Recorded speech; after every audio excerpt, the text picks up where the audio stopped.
American History Retold, Chapter 1 A Man of Adventure. The hopes that lay in the hearts of English adventurers to establish a successful colony in North America were repeatedly dashed during the latter years of the 16th century until all involved finally gave up. It would remain for a future generation of Englishmen to succeed where an earlier generation had failed. No one would make a greater, more lasting impact on the eventual and successful colony than a young man who grew up during the years of Gilbert, Raleigh, Harriet, and others were busying themselves with their labors in America. His name would be among the most common in England, John Smith. Humble Roots. Smith was a commoner by birth, one whose destiny would normally have remained tied to the English land as a farmer. He was born on January 9th, 1580, when Elizabeth I had already been on the throne for more than 20 years. 4 years earlier, English explorer and sea captain Martin Frobisher had sailed to North America in search of gold and the Northwest Passage, but had failed to find either. When Smith was only 3 years old, Frobisher's sponsor, Sir Humphrey Gilbert, had himself sailed to the New World to establish an English colony, along with 7 ships and 400 men, only to be lost at sea. Smith was only 5 years old when the first English colony in America, Roanoke, was established on an island off of modern-day North Carolina, only to collapse, be re-established 2 years later, then completely disappear by the time young Smith turned 10. During the years of England's attempts to establish a permanent colony in North America, with all efforts ending in failure, John Smith was just a boy. He was born in Willoughby as the oldest son of a freeman farmer from Lincolnshire and christened in the local parish church. In his autobiography, Smith describes his background as poor beginnings. Yet his father was a relatively prosperous landowner who owned pasture land in Great Carleton, as well as property in the nearby market town of Louth. Records indicate he also leased field lands from a local lord, the Baron Willoughby of Eresby. The house where young Smith was raised was not a meager cottage either, but included a main hall as well as 3 separate rooms, with the farm buildings including a milk house and a barn called a beast house. The Smith household also supported several servants. Young Smith attended school in Louth. According to Smith's later writings, his parents died when he was about 13 years of age, leaving their son a competent means which he, not being capable to manage, little regarded. For some reason, Smith is referring to himself in the third person. This is, however, not entirely accurate. In fact, mother and father were both alive and well when Smith was 13. His father died in 1597 when young Smith was still 16, and his mother lived many more years, having remarried. Why Smith writes of his parents' deaths a bit prematurely is uncertain, but his disregard of the family farm is certain, for Smith did not remain a farmer for long. Already feeling the farm life was not for him, he was inclined even then upon brave adventures. His first brave adventure was to apprentice himself to a willing merchant in the town of King's Lynn in Norfolk. Under their agreement, Smith was to serve his master under a 7-year indenture, all the while learning the business of trade and of commerce. But he became dissatisfied, stifled in just one more way, and he escaped his indenture, tearing up the contract and lighting out for the adventures he still had in mind. The farm was behind him, and he had left a future that might have brought him a secure career, and his prospects were uncertain. But, At least he was free to pursue his own destiny. Soon he even put England itself aside. Soldiering in the New World. By this time, Smith was ready to meet the world. He was a young man in his late teen years who had grown a great red beard, one he sported most of his adult life. However, he had a physical drawback for a would-be soldier. He was short, even among the men of his day, who were shorter generally than the average height today. But what Smith lacked in stature, he made up for in confidence and bravado. He launched his military career and his days abroad by serving in the English army in France, fighting on behalf of Dutch independence from Catholic Spain. Unemployed following the war, with few prospects, Smith went back to England. He then set out again for the continent, returning to France, along with Robert Bertie, the son of the Baron Willoughby of Eresby, his liege lord, from whom his father had leased grazing land. After tootling around for a while, he boarded a sailing ship bound for Scotland. During the voyage, the ship wrecked. Once back on his home turf in Lincolnshire, Smith studied warfare, reading texts and treatises on the subject, gaining knowledge of how to lead men and the responsibilities that come with such leadership. Through connections with the Earl of Lincoln's riding master, young Smith learned horsemanship.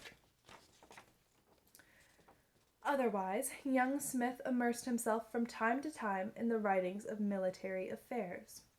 He read the great Renaissance writer Machiavelli and his The Art of War. He pored over a copy of Vannocchio Biringuccio's book on explosives, Pyrotechnia. In time, he became quite an expert in ordnance. He studied the Romans and how they fought, all things military consumed. He taught himself signal codes using torchlight. By 1600, which marked his 20th birthday, Smith again went to Holland, yet found no work as a soldier. He then set his eyes on his military possibilities in Eastern Europe. His journey eastward took him through France and Italy, where he took in the local sights much as a tourist. He traveled through the eastern Mediterranean, working off his passage on board a merchant ship, landing in Egypt.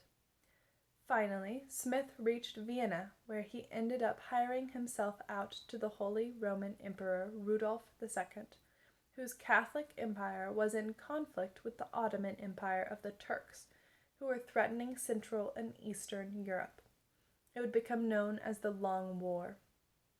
Although Smith was a Protestant, he agreed to fight for Rudolph, desperate to make himself into the soldier he longed to become. Smith soon joined a battalion led by a military leader named Zygmunt Báthory, who marched his army straight into the conflict in Transylvania. By now, the year was 1602. These were days of intense military activity for Smith, when he became further adept with weaponry, including handguns, battle axes, lances, and swords. His experiences included battles at sea and on land. He appears to have brought to his military encounters a certain level of natural instinct. He was brave to a fault and strong in a fight. His prowess led to Smith receiving a command of a cavalry unit of 250 men, who subsequently laid siege to a walled city. Smith could not know then, of course, that these years as a mercenary were preparing him for the extraordinary challenges he would meet in the wild and savage backcountry of North America. It was during this field of action, according to Smith's autobiography, that he first proved himself as a man of war. During a siege on the front lines, as both armies watched, the intrepid Englishman managed to kill 3 Turkish opponents, each in turn, in a prearranged challenge issued by the enemy leader. After defeating each in combat, Smith claims in his later writings, he cut off all of their heads with a sword. For his skill and repeated acts of bravery, Smith was awarded a coat of arms from the King of Poland, as well as a captain's rank, a pension, and recognition as an English gentleman. His coat included the heads of his 3 Turkish victims. The days of John Smith on a farm in Lincolnshire must have seemed distant indeed. Compassion for the captain. Despite his success against 3 Turkish challengers, Smith's luck did not hold out forever. Soon afterward, he was wounded during a battle against the Tartars and then captured. Several captives, Smith included, were delivered to the old medieval town of Axiopolis. Today, the city is known as Cernavodă, Romania, where the English captive was placed on the auction block. Smith later described his situation as sold for slaves, like beasts in a marketplace, where every merchant, viewing their limbs and wounds, caused other slaves to struggle with them to try their strength.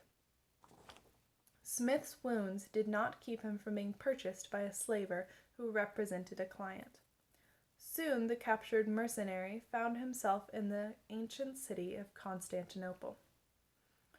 The client for whom the war-weary John Smith had been purchased turned out to be a young, prepubescent girl Smith later identified as Sharatza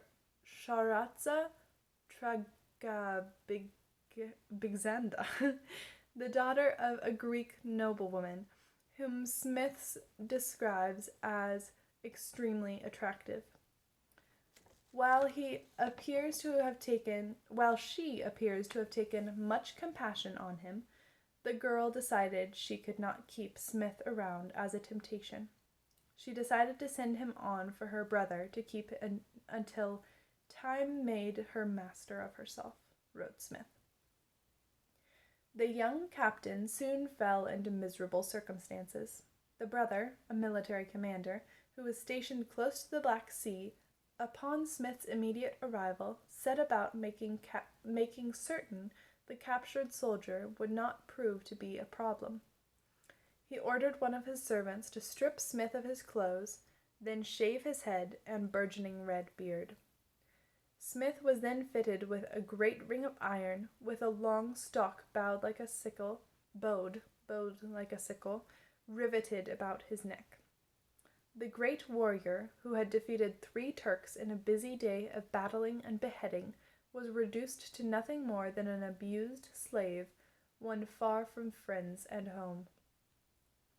Restrained and humiliated, Smith was forced to work on a farm, the very existence he had left behind years earlier in England. But the tenacious Englishman would not remain in such circumstances for long. Within just a few months, he managed to kill his captor and escape. By his own words, he beat out his master's brains with his threshing bat. Then he dressed in his victim's clothing and set out on an escape to the west. He found a caravan road in Astrakhan, a city in southern Russia, situated along the banks of the Volga River near the Caspian Sea. In his autobiography, he remembered reaching a crossroads with, according to the historian Benjamin Woolley, a signpost showing the way to the Crimea with a crescent moon, to Moscow with a cross, and to China with a sun. Eventually he made his way to Prague, the Holy Roman Empire's capital city. From there he continued on, done with fighting in Eastern Europe, completing a hazardous, intrepid journey across Germany and France, then to Spain and North Africa.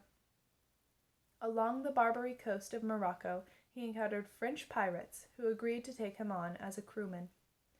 His adventures continued, including one more continental fight, this time against the Spanish, that almost ended in capture by Spaniards, plus a gunpowder explosion on board a pirate ship. Finally, though, he made his way home to England during the winter of 1604 to 1605. In 1606, Smith, still restless and again unemployed, eventually heard of a plan by London merchants to plant an English colony in America, in the region of the Chesapeake Bay that had already been named for England's beloved monarch, Elizabeth I, the Virgin Queen.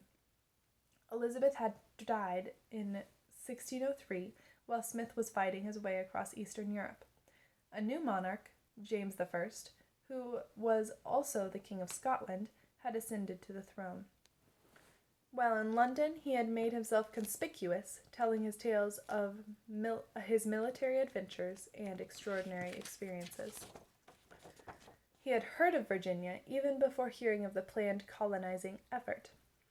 It is possible he had attended the Blackfriars Theatre, where he could have sat or stood in the audience and saw a performance of a new production, Eastward Ho!, in which Virginia was described as pleasant a country as ever the sun shined on. Such a claim might have meant something to the restless Smith, who, while only in his mid-20s, had seen many countries and a good part of the Western world. In 1606, he could have also attended a showing of a new play by the playwright William Shakespeare titled Macbeth. As an avid reader, he was likely familiar with a poem by English poet Michael Drayton, which also extolled the virtues of Virginia. To get the pearl and gold, and ours to hold, Virginia, earth's own paradise. This land in America, Virginia, was beginning to captivate the imagination of Captain John Smith. One more story, Smith's questionable duel. At times in his autobiography, John Smith presents himself as little more than a braggart. Sometimes his claims concerning himself are either difficult to corroborate, or they are downright fabrications. One such claim has Smith the soldier engaging in a duel that sounds strikingly similar to the biblical story of David and Goliath. While serving as a mercenary in Eastern Europe against the Ottoman Turks, Smith accepted the challenge issued by the enemy, a Turkish leader named Turbashah.